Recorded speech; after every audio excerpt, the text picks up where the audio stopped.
Babaso TV, tashar al'umma, ko da ku kasance da tashar Babaso TV. Fulani ne me za ka yi kuɗi wai? Rana za ka yi wanda kuɗi.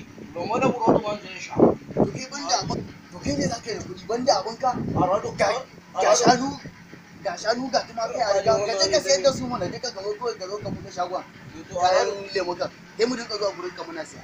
A rado Allah lemo da burodi wanda ya sha. To lemo da burodi ka ce ka je ka tattara shanun nan da awakan nan duk ka je ka sayar da su. Ga shanu nan ga nono ga tumakai ga shanu duk ka je ka sayar da su ka zo ka buɗe shagon. Mu yi mu dinga zan muna baka kudin muna siya.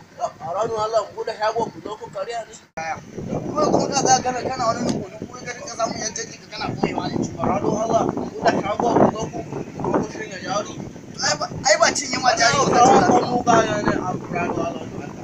Ba ba cinye ma muka ce zamu ba. Kudin zamu rinka samu muna baka muna siya. A ranar Allah zan je gidan da ko sanda. To ka da ko sanda da yawa zan taba ni. Daga gaya man gaskiya? Wannan ba harshen na wannan ba. Aradun Allah ne. Aradun Allah ne. Aradun Allah zan je gina ka kosan da. To ka kosan da ka mun me? Aradun Allah waya. Ku dai kawai ku kasance da tashar Babaso TV domin nishaɗantar da ku da sababbin fina-finai. Mun gode. Sannan ku danna ƙararrawa domin sanar da ku sababbi idan mun ɗora, sannan ku yi mana subscribing